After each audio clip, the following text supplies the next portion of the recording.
welcome to Catching Up with the Alma GP. I'm JB Hancock, race promoter, and with me today is Mr. David Palan. Cloutier coming the final barrier. Here he comes in. He jump over the barrier. It's clean.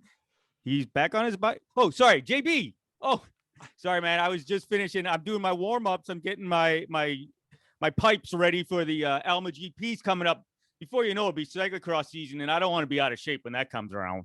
Well, that's good. I was just about to ask you what you were up to, but apparently you've been training. I've been training, man. I've been taking it really seriously. I haven't seen a bike in weeks, but because I'm sitting at home, I'm reviewing old start lists and finishing times, and we're going to be ready for this. We're going to knock this one out of the park for you, JB. That's good. I always appreciate it. The golden tones of Mr. David Palan sitting on top of an Avalon Pontoons boat at the Alma Grand Prix is a sight to behold. Certainly, indeed, it is. Yeah, when we're hoping for the splashdown pool this year, but we'll see if that comes about. So speaking of splashdown, this is number 8 for us. We've had wet weather one time. What do you think the odds are that this edition of the Alma Grand Prix is going to be wet? I'm going to base it on my experience being an 8-time JB Alma GPer. And I would tell you that it will be cold and wet on Friday from about 7 o'clock in the morning when I'll show up foolishly to help you set up the course. And my feet will be pretty soggy and cold. And come Saturday, we're going to have a beautiful day. Beautiful day. Beautiful day. In 70 degrees and sunny. Always. I mean, it's beach weather, isn't it? It's true. That's true. The Alma Avalon Pontoons Beach and Yacht Club, we've got to live up to that.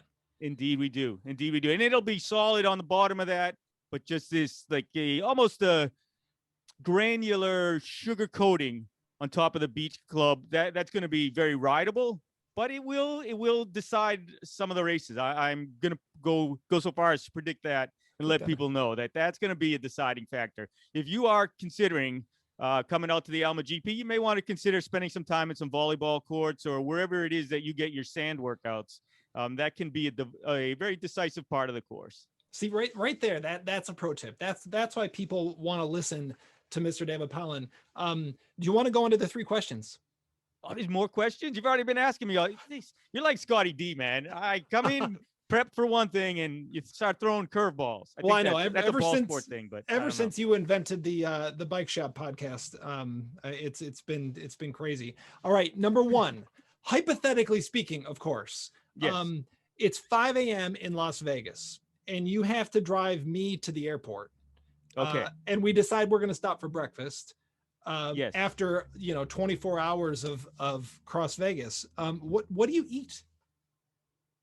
I am a big Coke and Donettes fan, and I think that Coke and Donettes are appropriate in almost all situation. I think that's my go-to, although I might go with hot coffee at 5 in the morning. Do you remember, JB, what I ate for breakfast? No, I certainly don't. I remember we ate breakfast. I remember getting on the plane and then waking up in Michigan. Indeed. That was some crazy heady times when Cross Vegas was a thing, man. That was, yes, one of those like, hey, that sounds like a great idea. And then I remember that level of exhaustion was just something that I feel like was unknown to me prior to that. Yeah. And you got the very sound advice that unfortunately you didn't follow, but you got that sound advice of what the heck do you want to do chasing a PhD? You should really come out next year again to the Cross Vegas and be a full-time Cross Vegas guy. I know. I missed it every single year after that, but always, of course, followed along on the internets and lived vicariously through you and the rest of the great crew out there. Question number 2. Now I'm gonna take you back a little bit. In 5 words or less, describe your first cyclocross race. It was fun. I hurt. Okay, you even got 5 words in there. I'm so impressed. I didn't think you were gonna be able to do that. Yeah, well, I'm known for being short, so there you go. Yeah, I'll tell you, this snot should have been a word in there too, right? That phase, that just the suffering that you can do on a bicycle and still enjoy is crazy. That level of intense effort that you put into it. And I will never forget, we were out in one of the ones closer to Detroit I think state championships or something. And I'm coming around that course, and my daughter, who was obviously much younger at the time, I'm standing in the start finish straight as I was coming around lap 3 or 4, and her yelling, "You look good, Dad." And I'm thinking, who the heck is she looking at? Because I've got snot halfway down my face. My eyes are watering. I'm just about in tears. I'm about to hit another beach again where I'm going to have to dismount halfway through. And she's yelling, "I'm looking good." What race is she watching? Well, you raised a supportive daughter, and that's wonderful. Always nice to have people cheering for you on the sidelines. My So what do kids, your daughters say when you're out there? they The tell me race to. looks well put together today, Dad. Yeah, right. No, most of the time it's go faster or Yeah, yeah. he's beating you. Those are the ones that I've been hearing kind of lately. But Yeah, sure. yeah, I was actually for a couple years there. I ended up with a string of seconds, and Harper asked me at one point in time, Dad, why do you get second place so often? And I said, Because I well, work real hard. Is I that what you were thinking, right? basically I was, I don't really ride as much as I used to in my Yeah, yeah. former Pride days. And to which Harper, like, completely, in 6 years old or whatever she was at the time, she said, well, you should probably try harder. And I was There like, you go. thanks. Yeah, The sage yeah. advice, right? Yeah, she should become a coach. Yeah, that's true. Try harder. Yeah, I remember I was riding in a crit, the Detroit crit, when that was a thing years ago, and my coach at the time, Lucas Wall, we were getting into, it was like the second to last lap, we're getting ready for the bell, and he said, "You're doing great. Now just move up." It's like, oh, that's what I'm paying a coach for. Just move up. Just move up, right? He's right there, right? That Yeah, you're close to, that's he's right. there. I'm on Yeah, the limit. yeah, for sure. Question number 3. What is the best and worst thing about announcing the Alma Grand Prix from on top of a pontoon boat? Oh man, the worst thing is you leave Sunday morning, and I'm going to start at the worst, but you leave Sunday morning and you think it's going to be a whole nother year till I get to put my equipment and put my little buttocks on a um on the Avalon Tahoe pontoon, because that boat, I mean, sitting on that thing is such a luxury, and it is so cool to be part of the Alma crew. And that's not just the Alma GP crew, but the small community that Alma is, where you have sponsors like Avalon, and you have sponsors like the Alma Optics and the brewery. And this year we're going full on esports. Is that a something I'm not supposed to break yet? No, we're Okay. good, right? So the Yeah. live So streaming at Blockhouse is going to be pretty cool. I mean, this is all the cool stuff. And so it's kind of, I always equate it towards like the end of summer camp, when you've had so much fun and you're really disappointed that it's time to go home, and you're gonna have to wait a year to see all these people again. I guess the best is the opposite side of that, right? The best thing is when you roll in and that boat is being back down on its trailer, and you know that it's go time for the Alma GP. I can tell you that, from a promoting the race perspective, that boat arrives usually on Friday morning, and it's like, once that's in position, then everything else from the start finish and where the officials are and where the registration tent goes, everything else is kind of built around that to make sure that you and my announcers have a nice view of everything from on top there with the double deck. Yeah, and it's again all about that boat. It is an amazing boat, whichever one they allow us to sit on. They've been great boats. I remember the first year you called me, you said, "Hey, Mr. David Pound, we're going to have, this is the coolest thing ever, a pontoon boat for you to announce from." And right away I had a picture in my mind of 4 oil barrels with a big piece of plywood strapped to it, and maybe some type of fencing thrown around the edge so I wouldn't fall off. And this is what a pontoon boat was to me.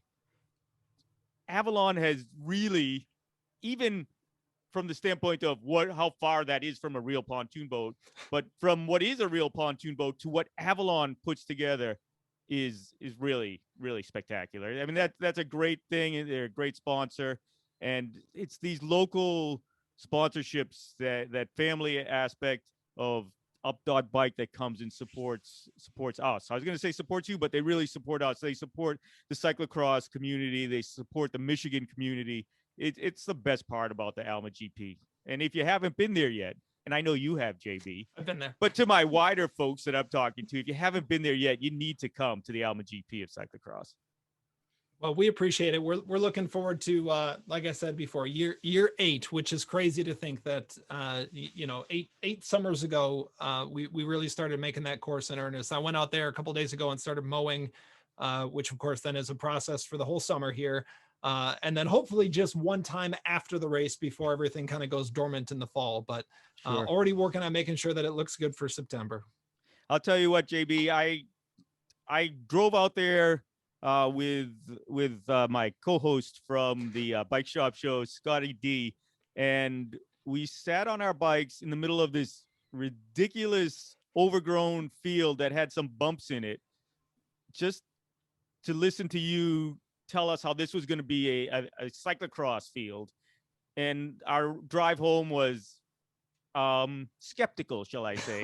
We kept looking at each other with, what the heck? I don't know. Maybe he can do it. That's just no. But just walking around behind you while you were pointing to areas of this could be this, and this will have this kind of a contour to it. And then coming out that first year, and it was bumpy, right? I mean, it was literally very bumpy. And you heard from some of the Michigan regulars who complained about this and that, as they tend to do. But you stuck with it. And that ultimately is what cyclocross is all about. You come to those obstacles, you overcome the obstacle, you get back, and you keep going. And the Alma GP is such an example of that. And what you've done with that race is something you should be quite proud of, as the whole community of Alma should be quite proud of. That old airfield turned into a compost pile, turned into the home of the Alma GP of cyclocross. Well, thank you, David. And also now sharing with the Outer Perimeter is a new disc golf club course, which is really cool to see that take shape, kind of in a similar, really grassroots way from a dedicated group of people. So that's a new feature that people will see as they come this year. I appreciate. Do you have to listen for 4, or do I have to call out when frisbees are flying, or discs? Sorry. Maybe only when like you and I are throwing, but I think the people who actually do this are like, I've seen videos. They're actually really good at this. Yeah. So yeah, we'll see. I'm hoping that I can get Craig, who's kind of the leader of that group, to come and try cyclocross, and I'll kind of show him the ropes there, and then maybe he'll show me a little bit about how to do the disc thing, Sure. And maybe we'll get a little video of that. And I'm guessing that as funny as maybe it would be for Craig to try to do cyclocross, it will be funnier for me to try to throw a disc at a big basket of chains. Yeah. We'll see. All right. Hey, David, always a pleasure to catch up with you. Thank you. Enjoy riding the tandem with Dr. T and with Sadie in the backpack. And we shall see you sometime before September, but definitely on September 11th. You'll see me at the and I don't know if I'm allowed to talk about this because now we're cross branding, but you'll see me at the Glen Gravel, Glen Gary, Glen Close, John Glenn, Glen Ramble of Alma. Nailed it. Yeah, that's July 17 coming up.